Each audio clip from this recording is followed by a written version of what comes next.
Hi, this is week 5 of Workplace Hazards in the Law. When you finish this week, you'll be a third of the way through the course.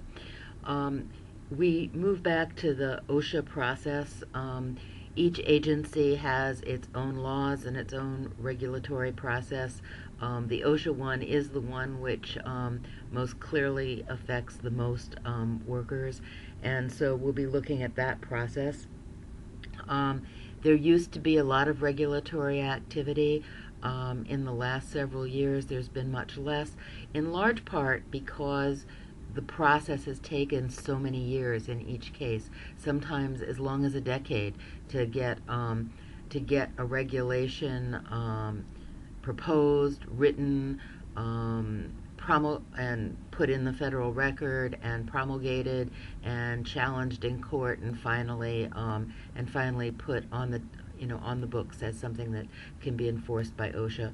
So it's not used as much anymore. We don't have a lot of new rules coming out, but at the same time, it's a very important process, and it's one that the labor movement has always been very involved in, and which you should be familiar with.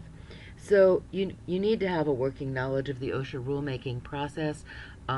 There's a lot of work that goes into the proposal of a rule, often starting with NIOSH, the National Institute for Occupational Safety and Health, where criteria documents are developed, going to the solicitor's office where rules are drafted, going to OSHA where feasibility studies are done on the economic and technological feasibility of a rule, of the hearing process, where OSHA hears from the public about what they think the impact of that rule will be, either positively or negatively.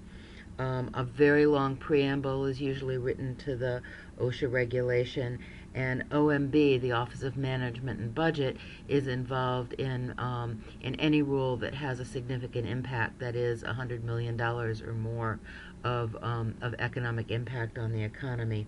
So there are many, many processes that are involved in the regulatory process, and in week 5 you'll be exploring that process.